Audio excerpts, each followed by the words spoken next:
84వ కీర్తన చదువుకుందాం. 84వ కీర్తన. సైన్యములకు అధిపతియగు యెహోవా, నీ నివాసములు ఎంత రమ్యములు! యెహోవా మందిరావరణములను చూడవలనని నా ప్రాణం ఎంతో ఆశపడుచున్నది, అది సొమ్మసిల్లుచున్నది. జీవము గల దేవుని దర్శించుటకు నా హృదయము నా శరీరం ఆనందంతో కేకలు వేయుచున్నవి. సైన్యములకు అధిపతియగు యెహోవా, నా రాజా, నా దేవా, నీ బలిపీఠమున వద్దనే పిచ్చుకలకు నివాసము దొరికెను, పిల్లలు పెట్టుటకు వానకోవెలకు గూటి స్థలము దొరికెను. నీ మందిరమందు నివసించు వారు ధన్యులు, వారు నిత్యము నిన్ను స్తుతించుదురు. నీ వలన బలమునందు మనుషులు ధన్యులు, యాత్ర చేయు మార్గములు వారికి అతి ప్రియములు. వారు బాకా లోయలోబడి వెళ్ళుచు దానిని జలమయముగా చేయుదురు. తొలకరి వాన దానిని దీవెనలతో కప్పును. వారు నానాటికి బలాభివృద్ధి నందుచు ప్రయాణము చేయుదురు. వారిలో ప్రతివాడును సీయోనులో దేవుని సన్నిధిని కనబడను. యెహోవా, సైన్యములకు అధిపతియగు దేవా, నా ప్రార్థన ఆలకింపుము. యాకోబు దేవా, చెవియొగ్గుము. దేవా, మా కేడమా, దృష్టించుము. నీవు అభిషేకించిన వాని ముఖమును లక్షింపుము. నీ ఆవరణంలో ఒక దినము గడుపుట 1000 దినముల కంటే శ్రేష్టము.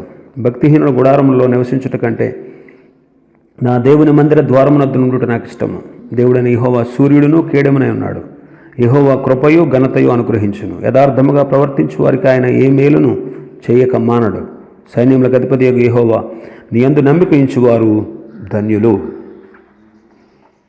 ఈ కీర్తన చాలామంది క్రైస్తవులకు చాలా ఇష్టమైనటువంటి కీర్తన.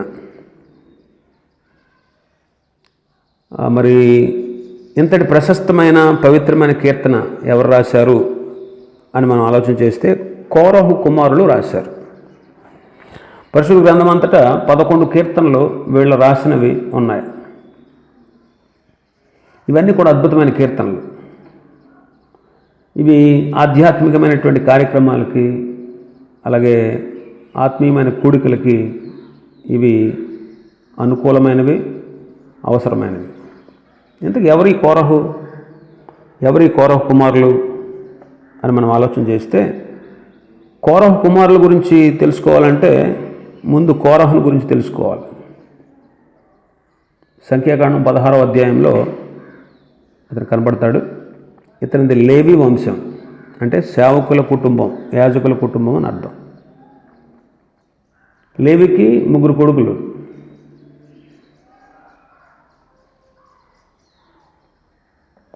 కోరహు కహాతుకి మనవడు అనమాట. కహాతుకి మనవడు. ఇస్హారు అనేటువంటి అతనికి కుమారుడు. సంఖ్యాకాండం ఒకసారి చూద్దాం. 16వ అధ్యాయం. సంఖ్యాకాండం 16వ అధ్యాయం మొదటి వచనం చూడండి. లేవికి మునిమనవుడు, కహాతుకు మనవుడు, ఇస్సారు కుమారుడగు కోరహు.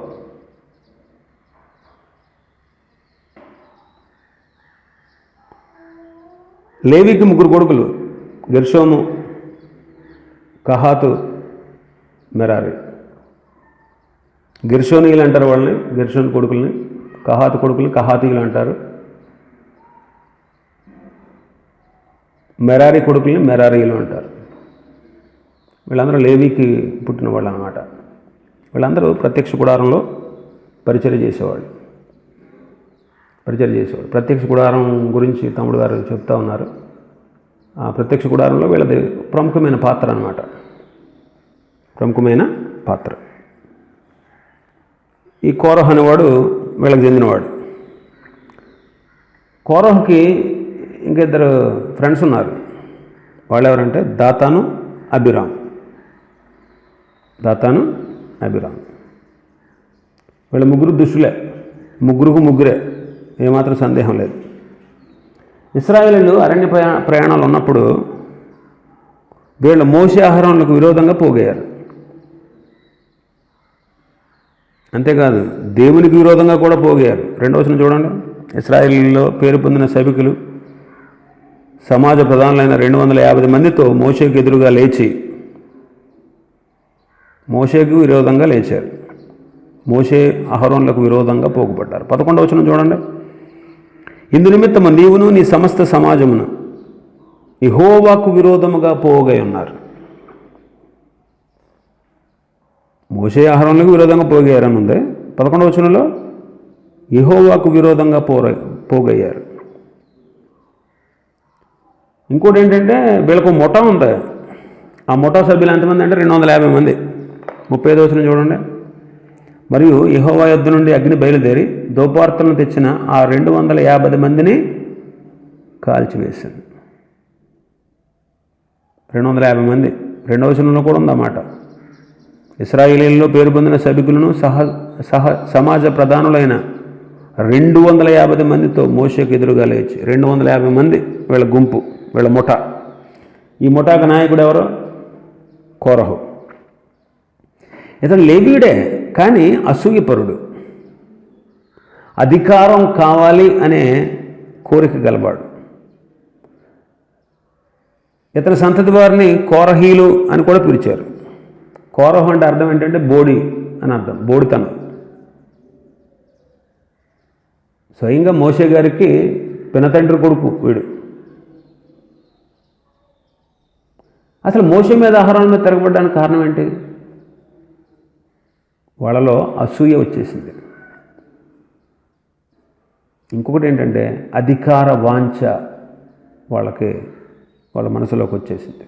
అసూయ, అధికార వాంఛ. అందుకే వాళ్ళు అన్నారు కదా, దేవుడు మోషే అహరోనులనే ఏర్పరచుకున్నాడా? అందరూ పరిశుద్ధులే, అందరూ నాయకులే. ఇది కోరహు యొక్క వితండవాదం. కోరహు యొక్క వితండవాదం. అందరూ పరిశుద్ధులే, అందరూ నాయకులే అంటున్నాడు. దేవుడు మోషేని, అహరోన్ని, మిరియాముని ఏర్పాటు చేసుకున్నాడు.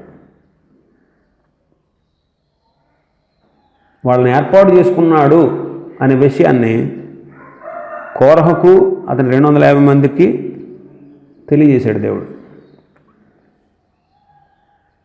ఇది మోషే అహరోనులకు మరి ముఖ్యంగా దేవునికి వ్యతిరేకంగా లేచిన అతి తీవ్రమైన తిరుగుబాటు అన్నమాట.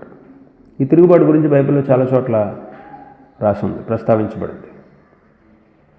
కోరహు బృందం 250 మంది దోపార్తులు తీసుకుని దేవుని సన్నిధికి వచ్చారండి. దేవుని ఉగ్రత వలన ఆ శత్రు సమూహం అంతా కూడా నాశనం అయిపోయారు. మరి కోరహు అలాగే దాతాను, అబీరాము వీళ్ళ కింద ఉన్నటువంటి నేల చీలిపోయిందంట. భూమిన తన నోరు తెరిచి వాళ్ళను, వాళ్ళ కుటుంబాలని మింగేసింది. వారి భార్యలను, వారి కుమారులను, వారి పిల్లలను, వారికి కలిగిన సమస్తాన్ని వాళ్ళు సర్వనాశనం అయిపోయారు. అన్యులెవరో ధన్యులెవరో దేవుడు ముందే నిర్ణయం చేశాడు. మోషేనే దేవుడు ఏర్పాటు చేసుకున్నాడు. అందుకే మేఘ గ్రంథం 6వ అధ్యాయం 4వ వచనం అంటాడు, మిమ్మల్ని నడిపించడానికి మోషే, అహరోను, మిరియాములను పంపాను అంటాడు. అయితే వాళ్ళు చచ్చిపోయిన తర్వాత దోపార్తులను తీసుకుని ఇలాంటి వ్యతిరేకత ఎప్పుడు సమాజంలో రాకూడదు, కోరహుకు వాడి బృందానికి పట్టినటువంటి గతి ఎవరికి పట్టకూడదు అని దేవుడు ఉద్దేశించి ప్రజలందరికీ గుర్తుండిపోయేలాగా వాళ్ళ వెండి దోపార్తులన్నీ తీసుకుని సాగగొట్టించి బలిపీఠం మీదకి కప్పును రేకుగా చేయించి ఈ వెండి దోపార్తుల వెండిని తీసుకుని ఒక పెద్ద రేకులాగా చేయించి ఆ రేకును బలిపీఠం మీద కప్పుగా ఏర్పాటు చేశాడు. ఎందుకు కప్పు అంటే అక్కడ ఉన్న వాళ్ళకి, ఆ తరం వారికి, రాబోయే తరాల వారికి కూడా అర్థం అవ్వాలి. ఏంటి, ఇంకెవరూ కూడా ఇలాగా దేవుని మీద తిరుగుబాటు చేయకూడదని గుర్తుండిపోయేలాగా ప్రత్యక్ష గుడారం దగ్గర బలిపీఠం మీద రేకుగా ఆ పైకప్పుగా చేయించాడు. ఇక్కడ మనం ఆశాజనకమైన విషయం ఏంటంటే కోరహు కుమారులు చావలేదు. సంఖ్యాకాండం 26వ అధ్యాయం 11వ వచనంలో ఉంటుంది. అయితే కోరహు కుమారులు చావలేదు అని ఉంటుంది. కోరహును బట్టి, అతని బృందాన్ని బట్టి అరణ్యం అంతా కూడా కంపించింది. అరణ్యంలో ఉన్నటువంటి సమాజం అంతా కూడా ఎంతో రోదనకు గురైందంట. అక్కడ అందరి మనసుల్లో భయం చోటు చేసుకుంది. ఆ దృశ్యాలు చూసిన వాళ్ళు కేకలేకుండా ఉండలేకపోయారన్నమాట. అరణ్యం అంతా కూడా రోదనలతో నిండిపోయింది, ఆక్రందనలతో నిండిపోయింది. అదే కోరహు కుమారులు చావలేదు. చిన్న వచనం ఇది బైబిల్లో. ఈ చిన్న వచనంలో ఎన్నో గొప్ప సంగతులు మనకు ఉంటాయి, మనం నేర్చుకోవచ్చు. కోరహు చనిపోయినప్పుడు ఆ బృందంలో ఆయన కుమారులు లేకపోవడం అనేది ఇది ఆనందదాయకం. ఇది వారికి ఆశీర్వాదం. దేవుడు వీరి పట్ల ఒక గొప్ప సంకల్పాన్ని కలిగి ఉన్నాడు. అందుకే వీరిని సజీవుల లెక్కలో ఉంచాడు. తండ్రి ఏమో దుర్మార్గుడు, పిల్లలేమో భక్తి గలవాడు. కీర్తనలు 11 కీర్తనలు వీళ్ళు రాసిన వాటిల్లో చేర్చబడడం అది గొప్ప విశేషం. అయితే ఈ తిరుగుబాటు చర్యను గురించి బైబిల్లో దేవుడు ఎందుకు రాయించాడు? కోరహులాగా మనం కూడా చేయకూడదు. అందుకే ఈ విషయాలు దృష్టాంతాలుగా రాశాడు. అయితే ఈ కీర్తన గురించి మనం ధ్యానం చేద్దాం. ఈ కీర్తనలో 3 ధన్యతలు ఉన్నాయి. వీళ్ళు రాసిన కీర్తనలో 3 ధన్యతలు. 1, నీ మందిరమందు నివసించువారు ధన్యులు, 4వ వచనం. 2, 5వ వచనంలో నీ వలన బలమునందు మనుష్యులు ధన్యులు. 3వది 12వ వచనం, నీ యందు నమ్మిక ఉంచువారు ధన్యులు. 1, నీ మందిరమందు నివసించువారు ధన్యులు, వారు నిత్యము నిన్ను స్తుతించుదురు. ఇది 4వ వచనంలో ఉంది. దేవుని మందిరంలో నివసించడం అనేది ఒక గొప్ప భాగ్యం. అందుకే నీ ఆవరణంలో నీ ఆవరణం అంటే మాకు ఎంతో ఇష్టం. నీ ఆవరణంలో ఒక దినము గడుపుట 1000 దినముల కంటే శ్రేష్టం అన్నారు వాడు. నిజమే, దేవుని ఆలయంలో ఆశీర్వాదం ఉంది, ఆనందం ఉంది. దేవుని యొక్క నివాస స్థలాల అందాన్ని వీళ్ళు మెచ్చుకోవట్లేదు. వాళ్ళు అక్కడ ఉండడానికి ఎంత తహతలాడుతున్నారో వాళ్ళ మనసులో ఉన్న భావాన్ని ఇక్కడ తెలియజేస్తున్నారు. ఇక్కడ చూడండి, కౌరవ కుమారులను ఎవరు కూడా మీరు ఆరాధనకు వెళ్ళండి అని ఎవరు బలవంతం చేయట్లేదు. వాళ్ళ అంతరంగం నుంచే ఈ బలవంతం ఎడతెగకి వస్తూ ఉంది. కాబట్టి వాళ్ళు ఆలయంలో అడుగుపెట్టారు. ఆలయంలో అడుగుపెట్టిన తర్వాత 2 విషయాలు వాళ్ళకి కనపడ్డాయి. ఏంటిది? 3వ వచనం, సైన్యములకు అధిపతి యెహోవా నా రాజా నా దేవా, నీ బలిపీఠం వద్దనే పిచ్చుకలకు నివాసము దొరికెను, పిల్లలు పెట్టుటకు వానకోవిలకు గూటి స్థలము దొరికింది. ఆలయంలో అడుగుపెడుతూ ఉండగా, ఆలయంలో అడుగుపెట్టినప్పటికీ వీళ్ళకి 2 విషయాలు, 2 చిన్న పక్షులు కనబడ్డాయి. అక్కడ గూడు కట్టుకుని నివాసం చేస్తున్నాయంట. ఏంటవి? పిచ్చుకలు. 2వది వానకోవెల. పిచ్చుకలు సృష్టిలో అల్పమైనటువంటి జీవులు. పక్షులు చూడండి, ప్రభు చెప్పిన మాట, అవి విత్తవు, కోయవు, గరిసెల్లో కూర్చుకోవు, విచారించవు. అయినా సరే దేవుడు వాటికి పవిత్ర ఆలయంలో నివాసం ఇచ్చాడు. ఒకసారి ఆలోచించండి, పక్షులు ఎప్పుడైనా ఎక్కడైనా విచారంగా ఉండడం చూసారా? ఎప్పుడు చూడలేదు, చూడబోం కూడా. మనం కరోనా వైరస్ గురించి తెగ భయపడిపోతున్నాం, ఎక్కడికి వెళ్ళాం. పక్షులు చూడండి, వాటి పని చేసుకున్నాం స్వేచ్ఛగా, వాడి గొడవ వాడిదే, వాడికి భయం గట్టేవి లేవు. ఇవి మనకు శ్రేష్టమైన పాఠాలు నేర్పిస్తాయి పిచ్చుకలు. ప్రభు అనేకమైన పాఠాలు నేర్పించడానికి పరిశుద్ధ గ్రంథంలో ప్రతిదీ రాసించాడు. ఆలోచించండి, పిచ్చుగా ఒంటరి పక్షి. ఎలా చెప్పగలమంటే 102వ కీర్తన 7వ వచనంలో ఏమన్నదంటే, రాత్రి మెలకుగా ఉండి ఇంటి మీద ఒంటరిగా ఉన్న పిచ్చుక వలె ఉన్నాను అన్నాడు. ఒంటరితనం పైగా అంధకారం. రాత్రి మెలకుగా ఉండి, రాత్రి అంటే అంధకారం, మెలకుగా ఉండి ఇంటి మీద ఒంటరిగా ఉన్నాను, ఒంటరిగా ఉన్న పిచ్చుక వలె అంటున్నాడు. ఒంటరితనం, అంధకారం, ఈ 2 భయంకరమైనవే. మానవుడు ఒంటరిగా జీవించలేడు, అలాగని అంధకారంలో కూడా జీవించలేడు. కానీ ఈ అల్పజీవి, ఈ పిచ్చుక, ఈ రెండింటిని ఒకే కాలంలో అనుభవిస్తుంది. ఈ కీర్తన రాసిన వాడు పరిస్థితి ఎలా ఉందంటే, దుఃఖము చేత ప్రాణము సొక్కిపోయినటువంటి వాడు ఈ కీర్తన రాశాడు అని ఉంటుంది. ఆ కీర్తన పైన చిన్న అక్షరాలతో 102వ కీర్తన పైన. ఇక్కడ ఉన్నటువంటి పిచ్చుకి తోడు లేదు, అలాగని గూడు లేదు, నీడ లేదు, ఇంటి మీద ఒంటరిగా ఉందంట. ఇలాంటి ఒంటరి పక్షి లాంటి ఈ అల్పజీవికి దేవుడు తన బలిపీఠం దగ్గర స్థలం ఇచ్చాడు. దిక్కులేని పక్షికి దేవుడే దిక్కయ్యాడు. ఒంటరిగా ఉండే విశ్వాసులకి ఆయన తోడు. ఆయన సదాకాలం మనతో ఉంటానని కదా వాగ్దానం చేశాడు. యుగ సమాప్తి వరకు సదాకాలం మీతో ఉంటాను. మనం ఎప్పుడు ఒంటరి వాళ్ళం కాదు. చాలామంది చూడండి ఒంటరిగా ఉంటారు. ఒంటరిగా అలాంటి వాళ్ళని దేవుని ఎరిగిన వాళ్ళని ప్రశ్నిస్తే ఏమంటారు తెలిసే వాళ్ళు? నేను ఒంటరిగా లేనండి, దేవుడు నాకు తోడుగా ఉన్నాడంటారు. ఇంకా మనం చూస్తే ఈ పిచ్చుక విలువ లేనటువంటి పక్షి. చూడండి, మత్తయి సువార్త 10వ అధ్యాయం 29వ వచనం చదువుదాం. మత్తయి సువార్త 10వ అధ్యాయం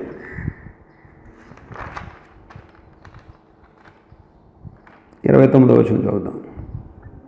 2 పిచ్చుకలు కాసుకు అమ్మబడును కదా, అయినను మీ తండ్రి సెలవలేక వాటిలో ఒకటైనను నేలను పడదు.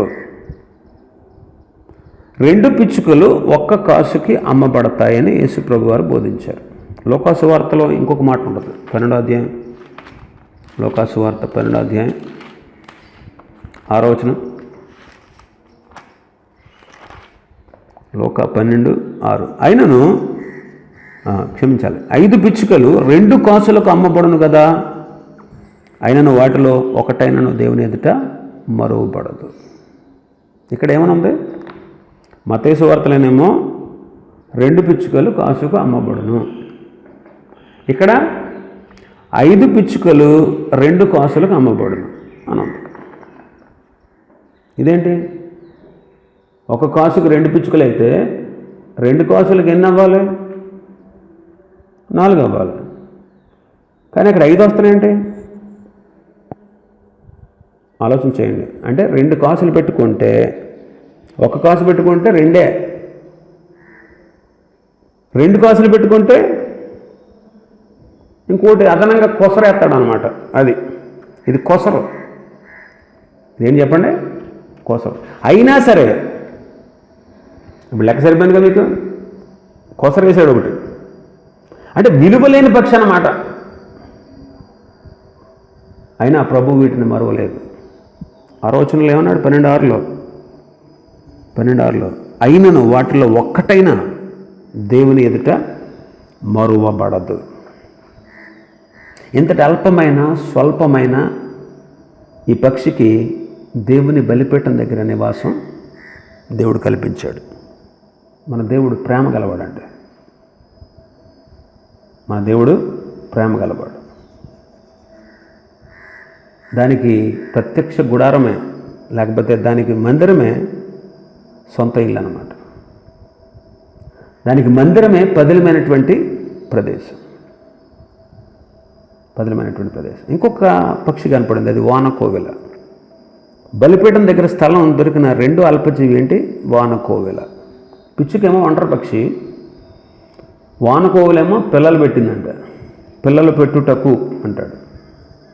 అంటే పిచ్చుకలాగా ఒంటరిగా లేదు, ఇది కుటుంబంతో ఉంది, పిల్లలు పెట్టింది. అంటే ఎన్ని దినాలు అయిందో మరి. అది బలిపీఠం దగ్గర. ఇదంతా గొప్ప భాగ్యం అండి. పిచ్చుకలాగా మనం బలహీనమైన వాళ్ళమే. పిచ్చుకేమో బలహీనమైందైతే వానకోవెల నల్లగా ఉంటుంది, పెద్ద ఆకర్షించుకునేది కాదు. కానీ దేవుడు మాత్రం దీనికి చక్కటి స్వరాన్ని ఇచ్చాడు. విరసంపుగా ఉండే సుమధుర స్వరం వినిపిస్తూ ఉంటుంది. ఎవరైనా బాగా పాటలు పాడుతూ ఉంటారు, ఏమంటారు? గానకోవెల అంటారు. ఇది చక్కగా పాడగలదు కానీ గూడు కట్టలేదు.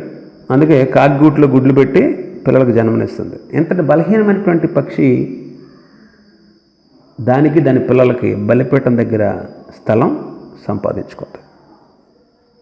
దావీదు గారు కూడా ఏమంటాడు తెలుసా? 26వ కీర్తనలో, 26వ కీర్తన 6వ వచనం. కీర్తన 26:6. నిర్దోషినని నా చేతులు కడుక్కొందును, యెహోవా నీ బలిపీఠము చుట్టూ ప్రదక్షిణము చేయుదును.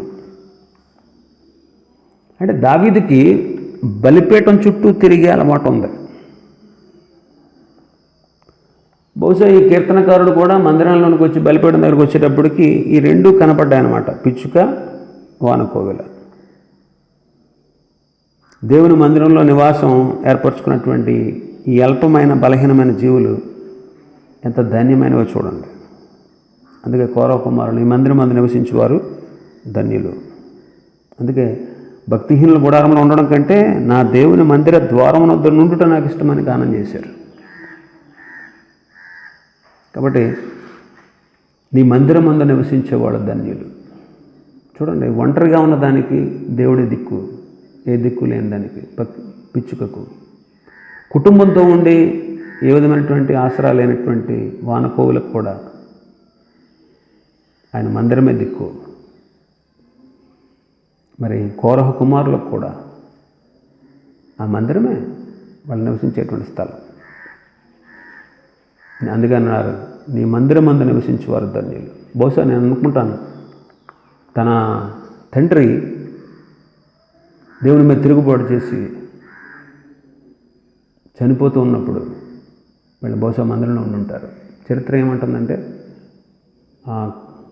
ఆ కౌరవ కుమారుల తల్లి వీళ్ళని మందిరానికి తీసుకొచ్చింది అని చెప్తూ ఉంటారు. కాబట్టి గమనించిన, అందుకే వాళ్ళు బ్రతికున్నారేమో, సజీవులుగా ఉన్నారేమో. దేవుని ప్రజల మందిరంలో ఉంటే ఎంత భద్రతో. అందుకని మందిరం మందు నివసించేవారు ధన్యులు. మనం కూడా దేవుని మందిరంలో నివసించేవారుగా ఉండాలి. మందిరంలో నాటబడినటువంటి అనుభవాన్ని కలిగి ఉండాలి. అందుకంటాడు కదా, వారు దేవుని మందిరం మందు నాటబడిన వారై అంటాడు. కాబట్టి దేవుని మందిరంలో అంటే చాలామంది చూడండి, ప్రతిరోజు ఉదయం వాక్యం, సాయంత్రం వాక్యం. ఇప్పుడు మందిరం జరిగేటప్పుడు ప్రతిరోజు మీటింగే. చాలామంది ఏమంటూ ఉంటారు, మీ ఇంట్లో ఉన్న వాళ్ళు, ఏంటి ఆత్మాను దేవుడు అంటారు. రోజు ఖాళీ ఉండదు, ఏముండదు, రోజు వెళ్ళిపోతూ ఉంటావు, నీకు పని పాట ఏం లేదా అనేవాళ్ళు ఉంటారు. అలాంటి అనుభవం మనం కలిగి ఉండాలి. ఎందుకంటే ఆయన సన్నిధిలోనే, ఆయన సహవాసంలోనే మనకు ఆశీర్వాదం, ఆనందం, క్షేమం, భద్రత ఇవన్నీ ఉంటాయి. కాబట్టి మొదటిది, నీ మందిరం మందు నివసించేవారు ధన్యులు. రెండవది, నీ వలన బలమునందు మనుష్యులు ధన్యులు. 5వ వచనం, నీ వలన బలమునందు మనుష్యులు ధన్యులు.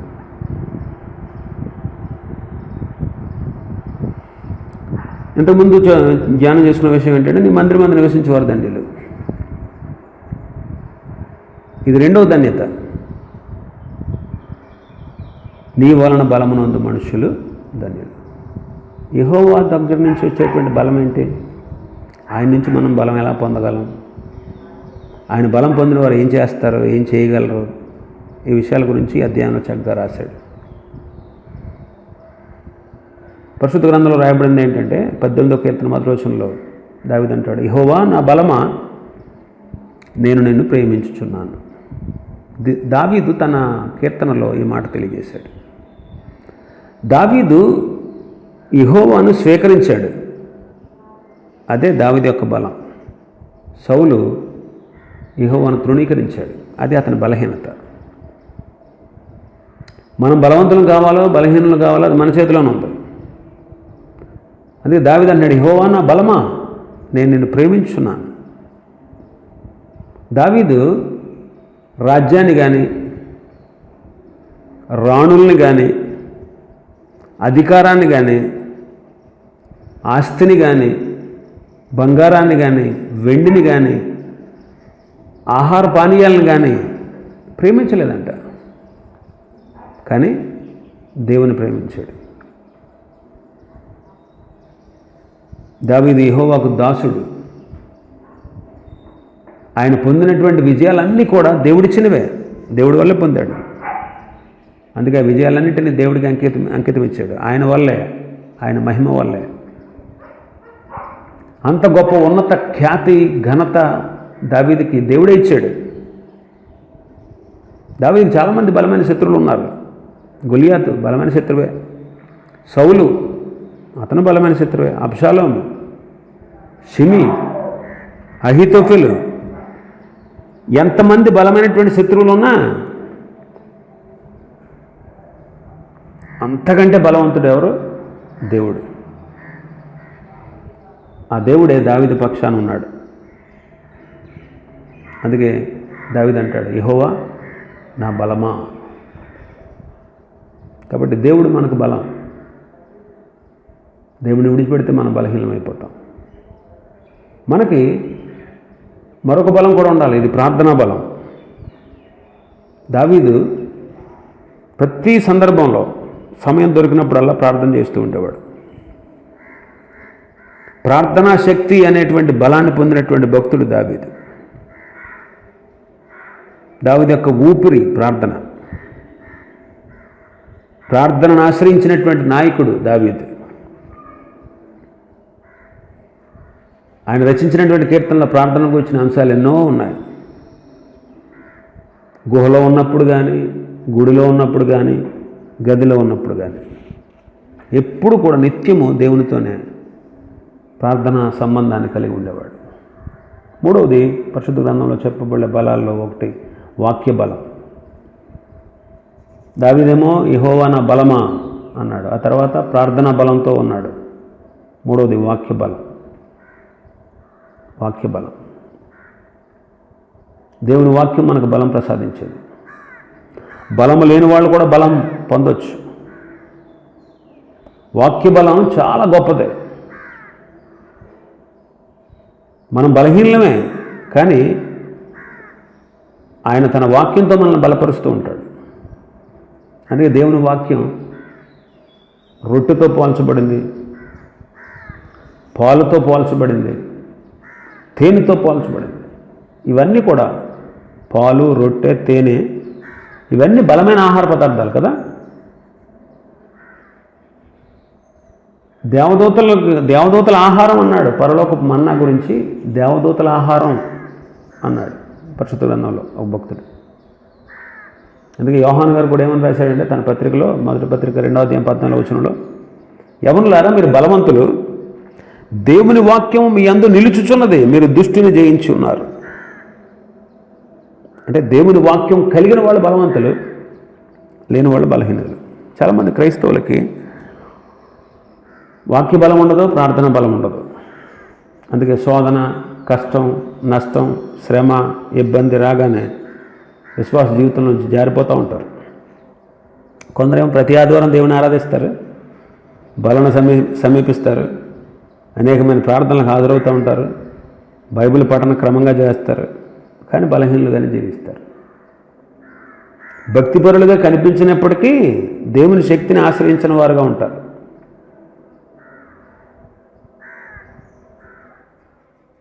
కాబట్టి దావీదు పొందిన బలాలు ఎవరు తీసివేయలేని. అందుకే యెహోవా నా బలం అంటున్నాడు. దేవుడే బలం. ఆయన ప్రార్థనే మనకు బలం, ఆయన వాక్యమే మనకు బలం. ఇలాంటి బలం పొందినటువంటి వాళ్ళు వాళ్ళ గురించి రాస్తున్నాడు. వారు బాకాలోయలో బడి వెళ్ళుచు, 6వ వచనంలో దానిని జలమయముగా చేస్తారు. పరిశుద్ధ గ్రంథంలో చాలా లోయలు ఉన్నాయి. ఇది బాకాలోయ. బాకా అంటే ఏడుపు అని అర్థం. ఇశ్రాయేల్ దేశంలో మరి ఈ లోయ ఎక్కడుందో మనకు తెలియదు, కానీ ఇది కన్నీటి లోయ అంటూ ఉంటారు. యాత్రికులు ప్రయాణం చేయటువంటి లోయ అని ఉంటుంది. ఎందుకంటే యెరూషలేముకి ప్రతి పురుషులు లేదా కుటుంబ సమేతంగా సంవత్సరంలో ఒకసారి వాళ్ళు యెరూషలేములో ఉన్న దేవాలయానికి వెళ్ళాలి. వాళ్ళు యాత్రికులుగా ప్రయాణాలు చేస్తూ ఉండేవారు. కొంతమంది అలసిపోయి సొలసిపోయి సొమ్మసిల్లిపోయి ఉంటారు. అయితే ఈ యాత్రికులు అంటే నానాటికి బలాభివృద్ధి పొందుతారంట. వీళ్ళ తాపత్రయం అంతా ఏంటంటే ఆ యెరూషలేము పట్టణంలో దేవాలయంలో మనం కనబడాలి. అలాంటి కోరికతో వాళ్ళు ప్రయాణం చేస్తూ ఉంటారు. కాబట్టి దేవుడు వీరికి రెట్టింపు బలాన్ని, శక్తిని ప్రసాదిస్తాడు. కాబట్టి మనం దేవుని యొక్క బలముతో, ఆయన ప్రార్థనా బలంతో, ఆయన వాక్య బలంతో మనం ముందుకు కొనసాగాలి. మూడవది, నీ యందు నమ్మిక ఉంచువారు ధన్యులు. మొదటిది, నీ మందిరం మందు నివసించేవారు ధన్యులు. 2, నీ వలన బలం పొందు మనుషులు ధన్యులు. మూడవది, నీ యందు నమ్మిక ఉంచువారు ధన్యులు. 12వ వచనంలో ఆ మాట ఉంది. సైన్యములకు అధిపతి యెహోవా నీ యందు నమ్మిక ఉంచువారు ధన్యులు. విశ్వాసం వేరు, నమ్మిక వేరు. విశ్వాసం వేరు, నమ్మిక వేరు. ఒక ఉదాహరణ గమనించండి. లిఫ్ట్ పనిచేస్తుంది, అది నిన్ను పైకి తీసుకువెళ్తుంది. దీన్ని నమ్మిక అనొచ్చు. నీవు ఎప్పుడైతే లిఫ్ట్లో కాలు పెడతావో అదే విశ్వాసం అంటే. అర్థమవుతుందా? నమ్మిక అంటే లిఫ్ట్ పనిచేస్తుంది, అది నిన్ను పై అంతస్తుకు తీసుకెళ్తుంది. ఇది నమ్మిక. విశ్వాసం అంటే నువ్వు లిఫ్ట్లోకి ప్రవేశించడం విశ్వాసం అంటే. నువ్వు లిఫ్ట్లోకి ప్రవేశించడం. నమ్మిక ప్రతి మనిషిలోనే ఉంటుంది, లేకపోతే ఉండకపోవచ్చు. కానీ మనం మాత్రం దేవుని యందు నమ్మిక ఉంచాలి. ఎప్పుడైతే నీ నమ్మిక క్రియారూపాన్ని ధరిస్తుందో, క్రియారూపం దాల్చుతుందో అదే విశ్వాసం అంటారు. ఎప్పుడైతే నీ నమ్మిక క్రియారూపం దాల్చుతుందో అదే విశ్వాసం అంటే. బస్సులో ప్రయాణిస్తున్నాం అనుకో, బస్సు ఎక్కిన వెంటనే డ్రైవర్ దగ్గరికి వెళ్ళి ఏమయ్యా సురక్షితంగా తీసుకెళ్తావా, లేకపోతే దారిలో ఎక్కడైనా పడేస్తావా అని అడుగుతావా డ్రైవర్ని? అడగం. ఎక్కి ఎంతో నమ్మికతో కూర్చుని ప్రయాణం చేస్తాం. ఆడు సరిగ్గా తీసుకెళ్ళడం, ఆడు పడేస్తాడేమో అంటే నువ్వు అసలు ఎక్కాకు కదా.